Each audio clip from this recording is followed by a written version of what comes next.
The goal is simple. I want to shoot like this. I want to dominate the lobby. And I'm wondering if YouTube can help me. If I sort by the most popular videos of 2025 and search how to be Radiant or how to improve in Valorant, a ton come up. So the idea here is to watch these videos, use that advice, and try to rank up in ranked. The first video we're going to be looking at is how to play aggressive without dying by Senna. So let's see what he has to say, and then let's try to utilize that in the next ranked game. First thing you really need to get down before you can adopt an aggressive playstyle is your confidence. Confidence is key, especially with a playstyle where you need to heavily trust your aim and mechanics. Confidence is something that comes with experience, since the more times you are put in a similar situation, the more confident you will be next time around. Okay, so the first thing I gotta do is just be confident in myself. So the plan here is to insta-lock Jet and start dominating. But let's get a little bit more advice from this video before we continue. Of course, all sources are down below. Is to take the fight with intention. I call this smart aggression, and you need to have a reason for every one of your actions in a game. Are you trying to claim map control early in the round? Are you trying to punish a player who always lurks on your side of the map? Or are you just trying to turn a 0 into 1 and secure man advantage early? Your intention doesn't have to be something crazy. It could just be, I want to look for an early kill, so it's a 4v5, which is a valid reason. Okay, another big thing he mentions is finding the timing, which is of course popping out smoke. Make sure you find a timing where they least expect to get some free kills.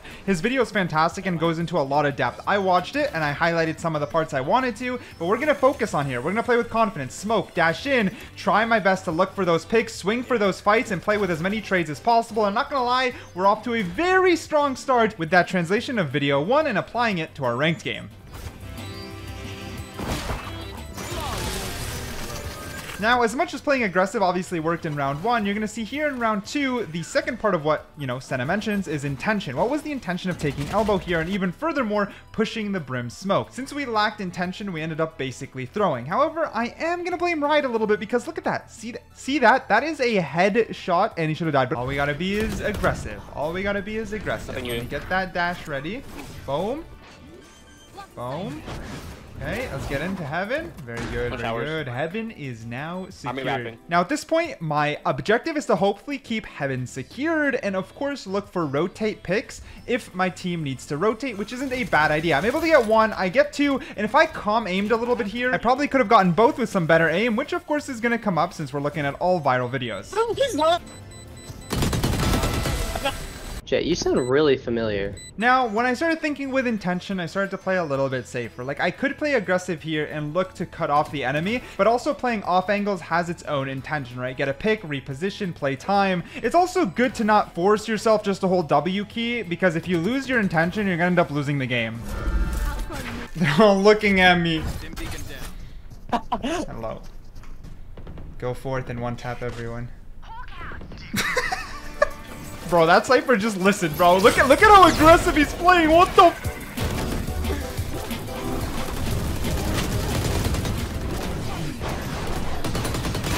Nice. Hit his elbow. What just happened?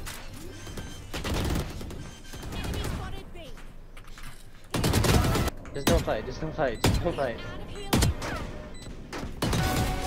I had to. I'm so sorry. That was so funny. I told the Cypher to go for the one tap. He had a back sight with 3 enemies. I love the color green. Alright. Oh, there's so many there.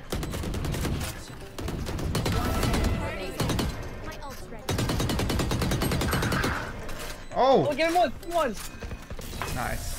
Now, as we swap over to defense, after, of course, this beautiful little kill, I gotta admit, I can't over push and throw the game. I think long? Oh. I actually pull out the classic so that when I get hit, they think that I only have a classic, allowing me to get a free kill. Everything after this was completely on them. I can't believe they continued to push me. Nice, one more. Nice! Okay, just here, Brim.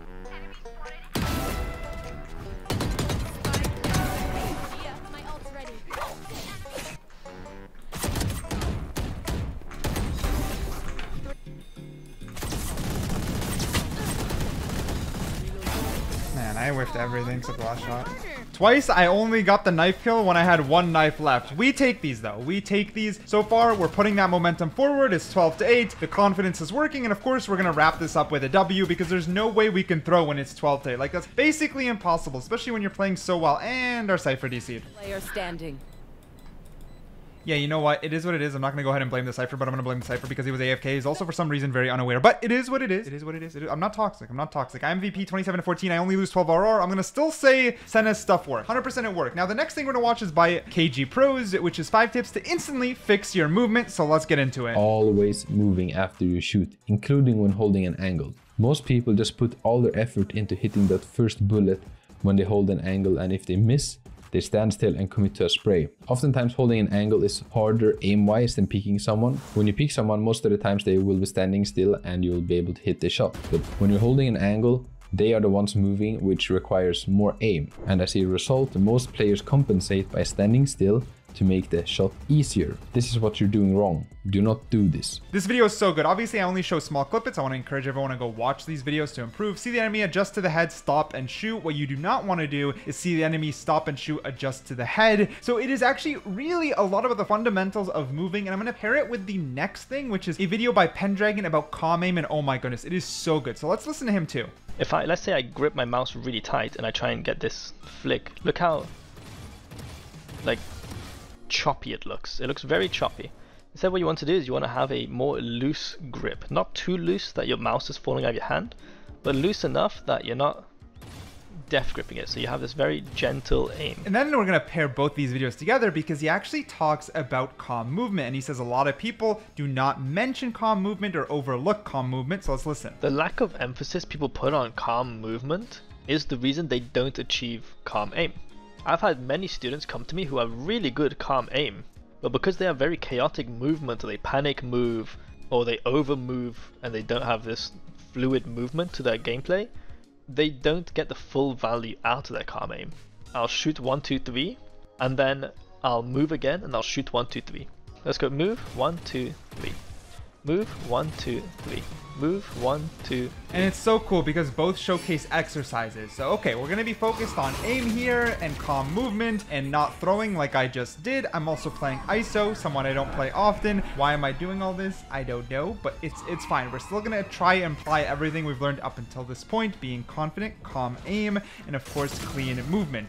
I'm just going to be as honest as possible, okay? We're not off to a good start. You can see it, very messy, very shaky aim right now. I think I stopped the plant. Yeah. She got...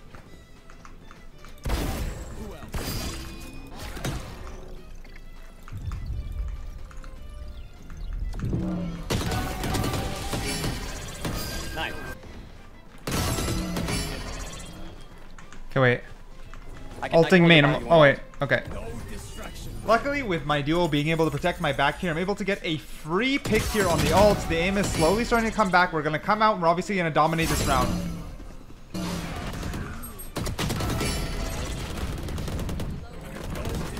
Got Clove. She can push. Oh no, it's Sage. There's two there.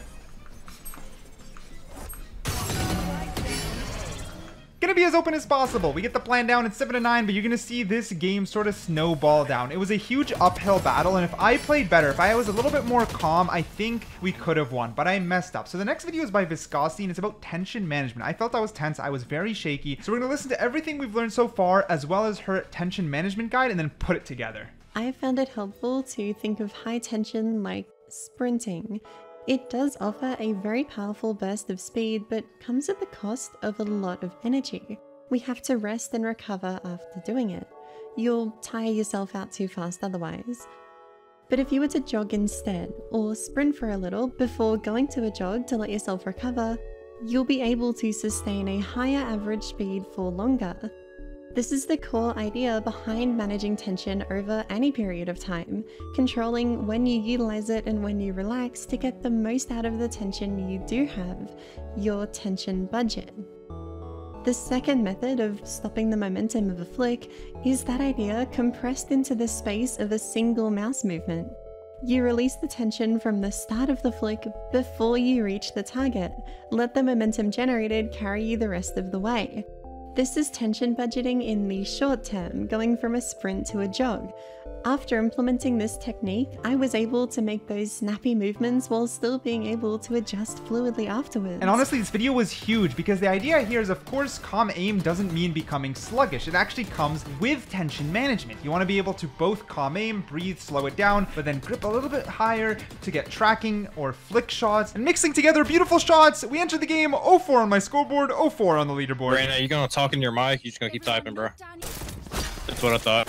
Okay, whoa, we gotta roll it back. We gotta roll it back. We get our first round by round 5. I am still at 0 kills. I'm doing abysmal, literally abysmal. This is one of the first kills I get, and look how clumsy it is. It is to a classic. Our Reina was being toxic, not talking. That's why you heard the guy talk. I asked the Reina to cover fire for me, and I get to hide in this cubby. We're winning. I'm sort of just talking to this Reina nicely. She was very tilted at the start, and because I was kind to her, she ends up being kind back and starts focusing up, starts listening. So I make comms, I make calls, and we start bringing it back. It's 5-4. My score line itself is starting to rise. I get a beautiful little pick through the smoke, and I'm able to clutch it up. It's 6-6 now. We've switched sides. We are now attacking. Let's continue from here. Wait, what?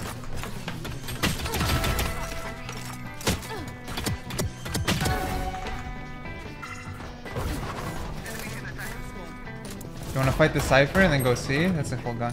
130 Cypher. He might go our spawn.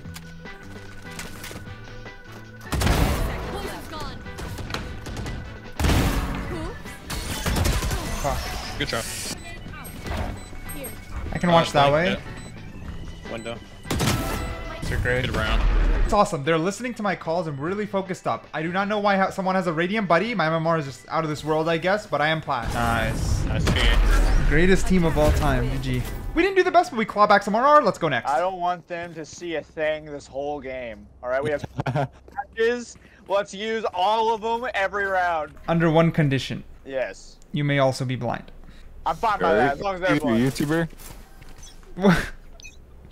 Why? That's like what. Wait, why, dude? I mean, sounds like one.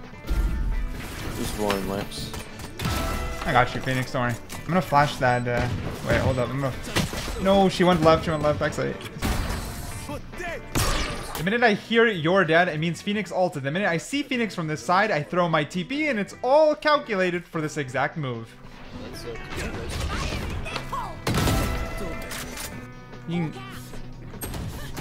I looked away from it.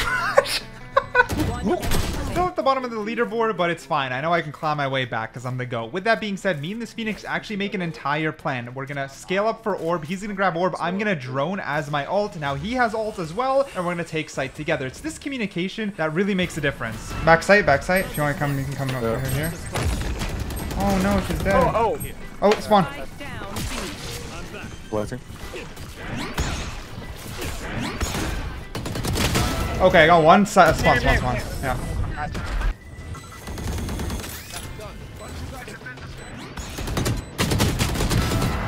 Oh, nice. Good pick, good pick.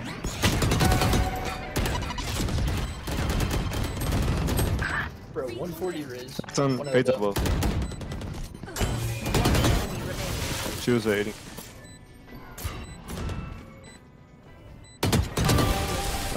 Pretty much my only weakness is sometimes like there's stuff that I'm convinced about. For example, I'm pretty convinced that if I take Heaven up here and then I hold for the rotate and whatnot, it'll work out. But I pretty much always get caught. Like they always know I'm up here, and it's just because of the noise I make through the ult. But I kind of like hope for the enemies to be oblivious. 3. Luckily ends up okay. The Phoenix is the GOAT and is able to clutch it up. With that being said, this next, like, with all the tips in the world, no matter how hard you try, sometimes you're gonna flank and then this happens. What? Nice shot. Wait, what? I was shift walking on the flank. How did... Literally confirmed with the enemy. They didn't hear me or nothing. They just took a random pot shot and they killed me right as I approached the flank. With that being said, because of that, we've only got classics now. I'm going to try my best to do as much damage as possible.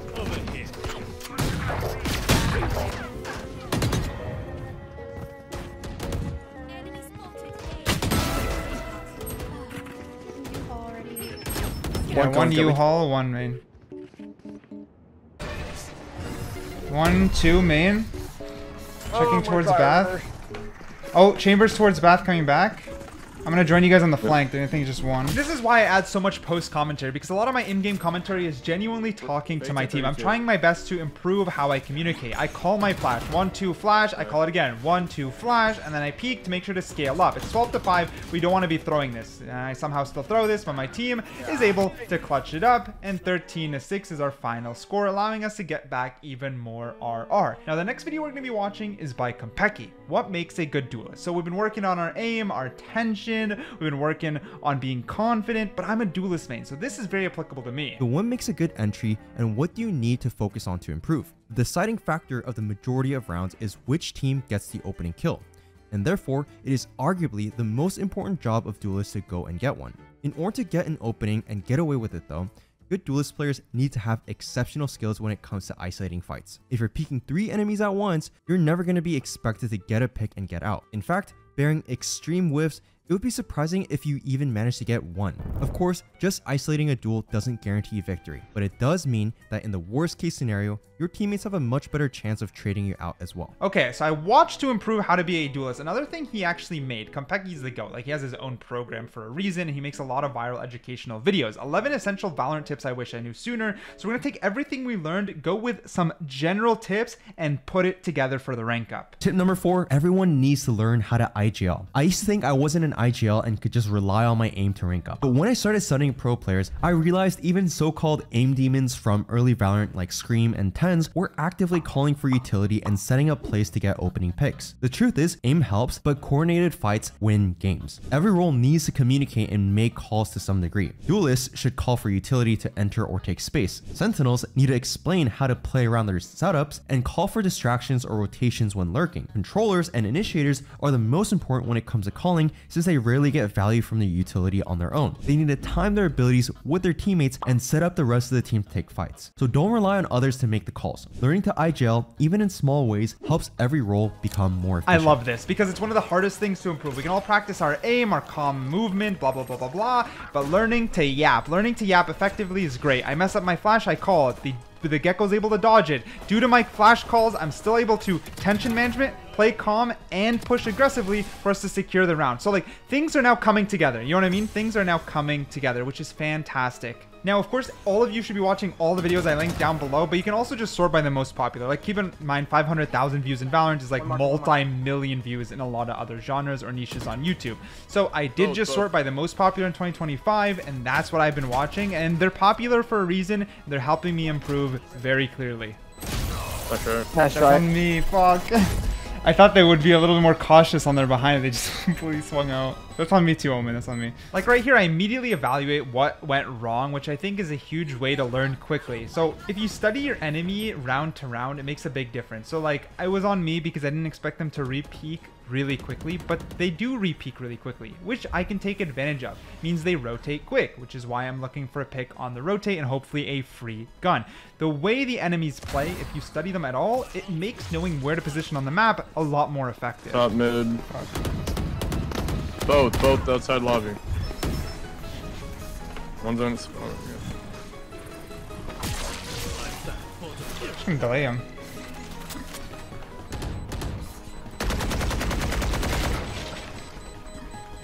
Must be.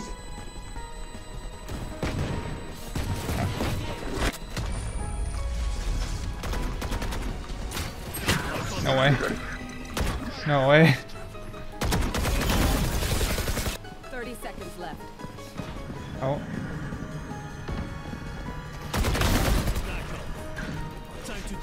Oh, look.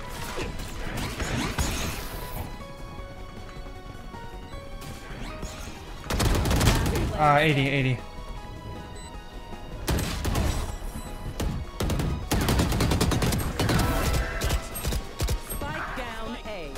I end up trying to push because I was alone. I'm able to get the rotate, and that wrap does allow me to get a free pick on Jet, but I do need the spike because Gecko died over there. I throw the TP hoping to be able to grab the spike and TP out, but they end up pushing aggressively. So it's 7-8. It looks like we might lose this, but I really want to win. I want to win this game and end this video on a rank up because it would be a beautiful conclusion to simply say that by putting all these viral clips together and learning all this info, I immediately ranked up. Now, generally, if you do study, practice, you will rank up, but it'd be nice as a little video. Little ending to the story. Fat fingering and TPing in front of the Sage, but that's okay. Let's focus up. The Omen clutches it. Guy's the GOAT. 8-8. 8-8. Let's play confident. Let's play smart. Waiting for you two, bro. Wait. Play back.